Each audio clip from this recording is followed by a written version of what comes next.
Good morning. It is 7:30 here in the morning, here in Indianapolis. I've been up since 4:30. I'm not sure why, but I'm kind of on borrowed time now, so my kids are going to wake up any moment, and I'll make this as quick as possible. But I'm excited. Today's an auspicious day. This is the anniversary of my book's publication. The Soul of Civility turns 2 today, and I couldn't be more grateful or humbled. And before I launch into all of the amazing things that have happened since the book came out and what we've achieved together, I wanted to share 2 quick stories that show it hasn't always been, there's been hardship as well. There's been beauty, to be sure, also chaos. One was on this day 2 years ago. I was in New York City for book launch day. And I'm staying at the Yale Club in Midtown, and I walked to the closest Barnes and Nobles.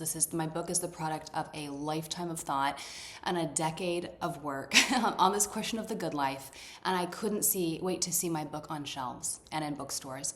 So I walked to the Barnes and Nobles, and I look expectantly in the window. There's nothing there. I walk into the bookshop, part of me hoping to see a big display of many of my books on a big center table. It's not there.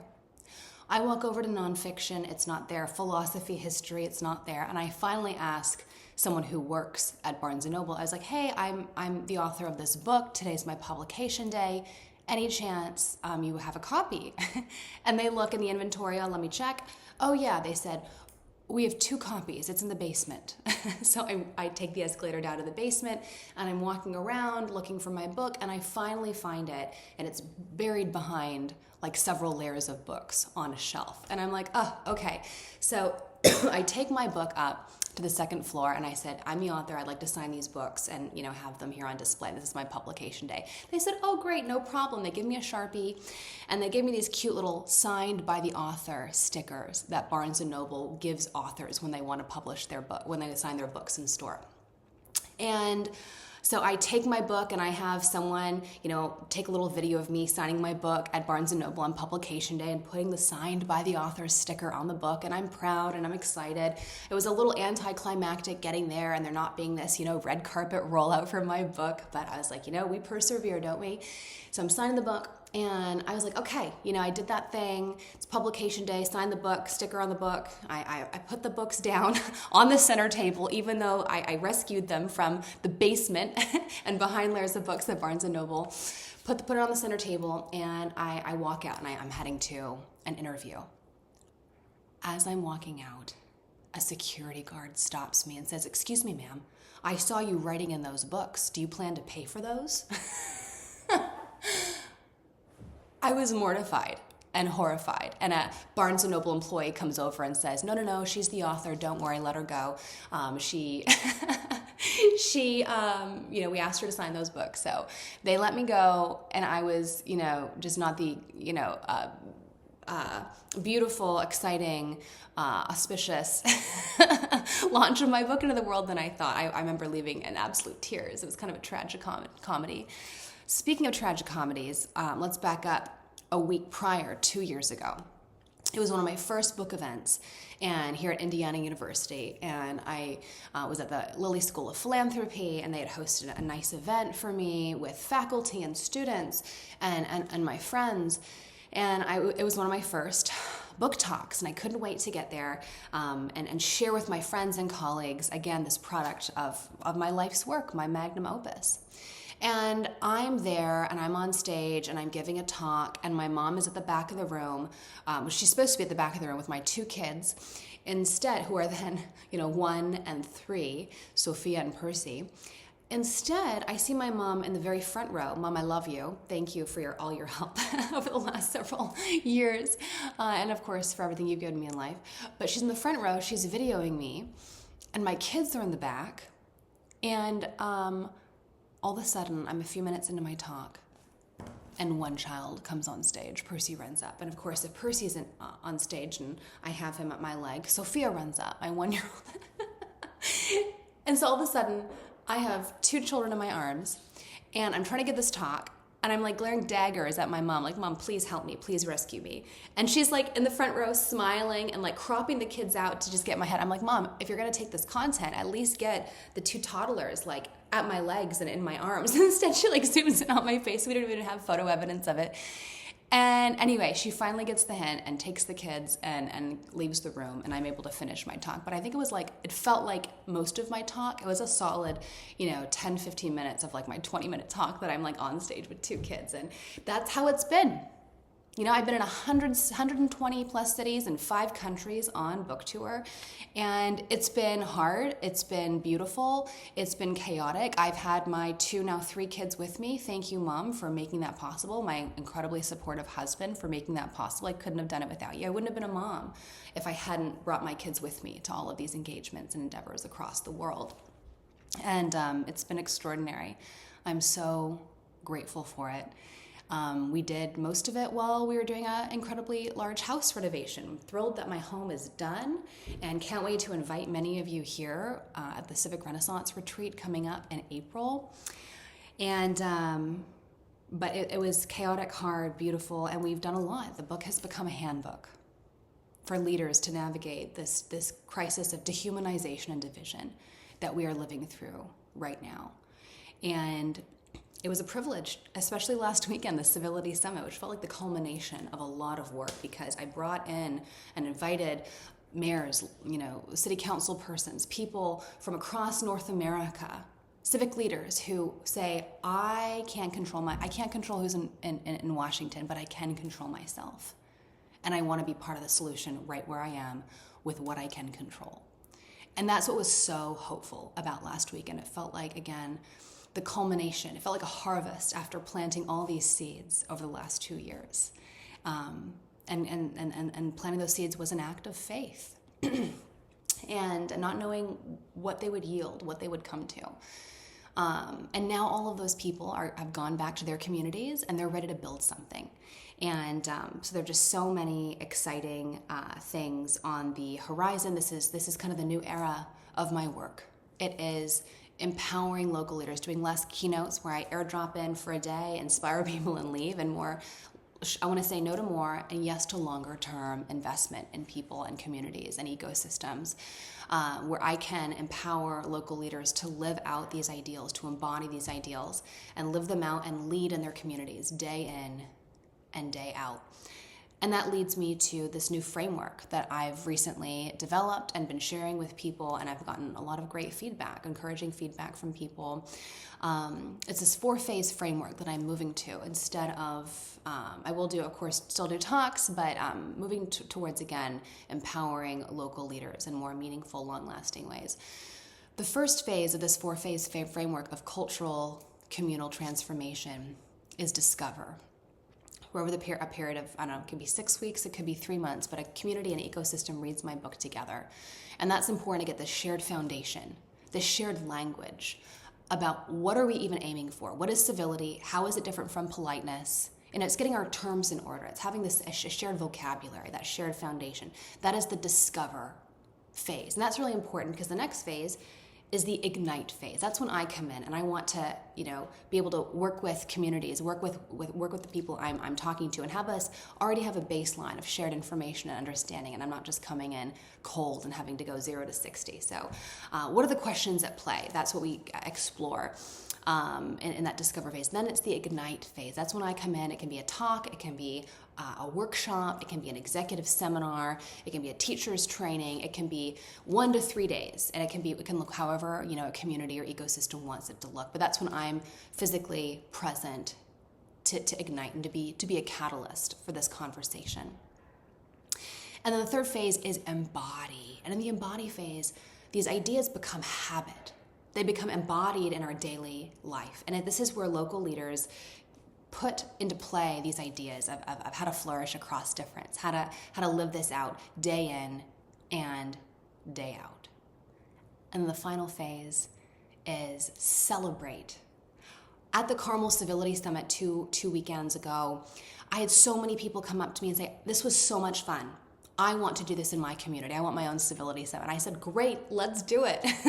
If you want to have a Civility Summit, you want to be a regional hub, you want to be a global national leader in civility, and gather. I love the idea of putting national voices in dialogue with local regional leaders, as we did with me, with Joanna Taft, with John Wood of Brave for Angels, Ken Sandy, this internationally renowned mediator and peacemaker, that we were in dialogue with Jeff Worrell and other of his incredible team, and other local leaders from across the country, to have there be this cross-pollination. And so excited. If you want to celebrate, if you want to, that's the culmination. And it can be a cycle, it can be over and over again. But the point is, my book is a canvas for this conversation. I am a catalyst. I want to increasingly, take myself out of the picture and empower local leaders to be a part of the solution. I'm not the only person talking about this. I want to be this vessel for these ideas, and that's the new focus of this next phase of my work. So if that's of interest to you, to bring apart this 4-phase cultural transformation to your community, to your workplace, please reach out. I'd love to hear from you about what that could look like. And that leads to the ambassador program. If all of this excites you, if you want to be part of this national, international, growing grassroots movement across the country, please consider signing up for the ambassador program, applying for the ambassador program that I've just launched. And today is the deadline. I've been overwhelmed by the interest. I have incredible people who have expressed interest in being Civic Renaissance ambassadors. These are people who are passionate about these ideas and passionate about bringing them to their community in some way. It could be in the form of a book club. You just want to gather some friends, some family in your community and read the book together and talk about these ideas. And I've created tools, and I want to add the reading guide, and I want to create more tools for you to foster and have these conversations with your community. It could be that you want to embody, the full 4-phase cultural transformation in your city, in your community, in your workplace. And I want to work with you. I want to help you build it. I have in this first cohort of ambassadors, if you want to join this incredible group and community of people from across the world, elected officials, we have celebrities, we have from Hollywood and television, we have state representatives, local mayors, city council persons, we have educators, we have principals, we have heads of schools, we have CEOs, we have just professors, people, administrators at institutions of higher education, people who represent circuit courts and the judiciary. We just have this incredible cross-section of leaders across vocation, geography, politics, political persuasion. This is open to anyone. If you care about this idea, these ideas, this project of flourishing across difference, we need your help. And I want you to be a part of this movement, and I want to empower you to define what it is you want to do in your community and then build it. And the ambassador program will essentially be meeting kind of regularly, just kind of as needed, where we define what you want to do, and then building it together, and me encouraging you. And you also become part of my inner circle as I'm fielding opportunities. I might have questions, I might have feedback. I want you to look at my curriculum, my children's book. There are so many things going on that you're kind of like my inner circle, and my test group. And so that is the idea of the ambassador program, and we'll meet and we will build together. We will convene and celebrate at the Civic Renaissance Summit at my home right here in Indianapolis, Indiana, April 2026, April 24th to 25th in 2026. And that's where we celebrate together. This will be ambassadors, this will be peers and partners in this work from other organizations and institutions from around the world. And this is the Civic Renaissance Retreat happening in 6 months, where we will we'll work in the next 6 months between now and then to build something beautiful in our communities, and then we'll celebrate together. So that is the idea with the ambassador program. And even if you don't want to be an ambassador right now, consider supporting this work in other ways. For example, become a paid subscriber, which is an essential part to Civic Renaissance, which is an essential part of this being part of this movement. You're supporting this work of cultural, intellectual, moral renewal, ushering us into a new era of flourishing in our country. And I'm grateful to all of my subscribers. And that's a way that you can help if you don't have the capacity or will at this moment to become an ambassador. So the ambassador program, and here's another call to action. We are focusing on Texas right now. There's an incredible grassroots movement in the Texas state legislature to read my book as part of this bipartisan book club in Texas. And we're hoping that this will pilot it in Texas state legislature because there is that interest there right now. And we will pilot it and then build it out, create something that can be replicated in other states across the country. So here's my request. I need your help. If you are a Texas state legislator and you want to be part of this, please reach out. We would love to have you as a champion within the legislature. I'll connect you with the other legislators and people in Texas who are working to make this happen. And we want to roll it out in the next few weeks and then read the book together, have these conversations, meet weekly or every other week, and then be finished by the new year. And we'll have breaks for the holidays, of course, and then we will hopefully have a fresh start come January. Things are very divided in Texas, as they are everywhere. And there are people in Texas who are frustrated with the status quo. They're saying this is not how it could be or needs to be. And we want to do things differently. And so we need Democratic champions in Texas. We need Republican champions. So if you are a legislator, if you know a state legislator in Texas, if you live in Texas, write to your state legislator, write to people who you know in politics and say, there is this book that state legislators want to read across the aisle to have a conversation about how they can work together and flourish across deep difference. You should be part of it. Kind of lay the groundwork for people when they get this invitation in the coming weeks to be a part of this book club around my book, The Soul of Civility. I want them to be excited about it. I don't want to have to, I want to kind of lay the groundwork for them to be interested in being part of it and taking it seriously, to bring their deeply held questions and hurts and frustrations to the fore, and to have those conversations honestly with their counterparts in these off-the-record virtual sessions with legislators in Texas. So that's the call to action. If you're a legislator in Texas, if you know someone, if you're in Texas, if you know someone in Texas, or everyone knows someone in Texas, Texas is huge. Write to them, say, there's this book, legislators want to read it together. Let's facilitate. Let's encourage them. I've reached out to some friends in Texas who have said, my legislator, they are not really interested in bipartisanship right now. They kind of just hate the other side, and I don't think they'd be interested. And I said, that is exactly why they need it. That is not an excuse. And frankly, legislators only do what they do because they think it's what we as citizens want. And that is up to us to change the culture. That's up to us to demand better. If they hear from enough of us as citizens, as their constituents, that we want them to do better. We want them to have these honest and open dialogues, to respect the other side, then they will. This is the beauty of democracy, where the citizen is prior to the regime, to the representative. We put our elected officials there, and we need to be the ones to hold them accountable. So please, if you, again, and also if you are a legislator or in politics in another state, and are interested in leading a bipartisan book discussion in your legislature, reach out. And I'd love to hear from you. And once we pilot it successfully in Texas, I'd love to work with you about how this could look in your own state, or if you want to bring it back there. And finally, to celebrate the 2-year anniversary of The Soul of Civility, I would like to thank each of you who have bought copies of the book, who are part of Civic Renaissance, who have brought me in, who have been essential parts of making this Renaissance, this grassroots, loud, national, international movement of civility happen. And I would like to invite you to, if you buy a book today, if you already have a book and you want to buy a new one and you gift it to a friend, or if you want to get all your Christmas shopping done right now today, and that's taken care of, if you want to buy a bunch of copies of the books, I want to personally thank you. Send your receipt to the email in the body of this email, and I will send you a personalized video of gratitude, of thanks, for your role in being part of this national, grassroots, rapidly growing civility movement. We can't do this alone. I need your help, and there's so many exciting things happening. I'm overwhelmed at it all. I need your help. I need your support. The time is now.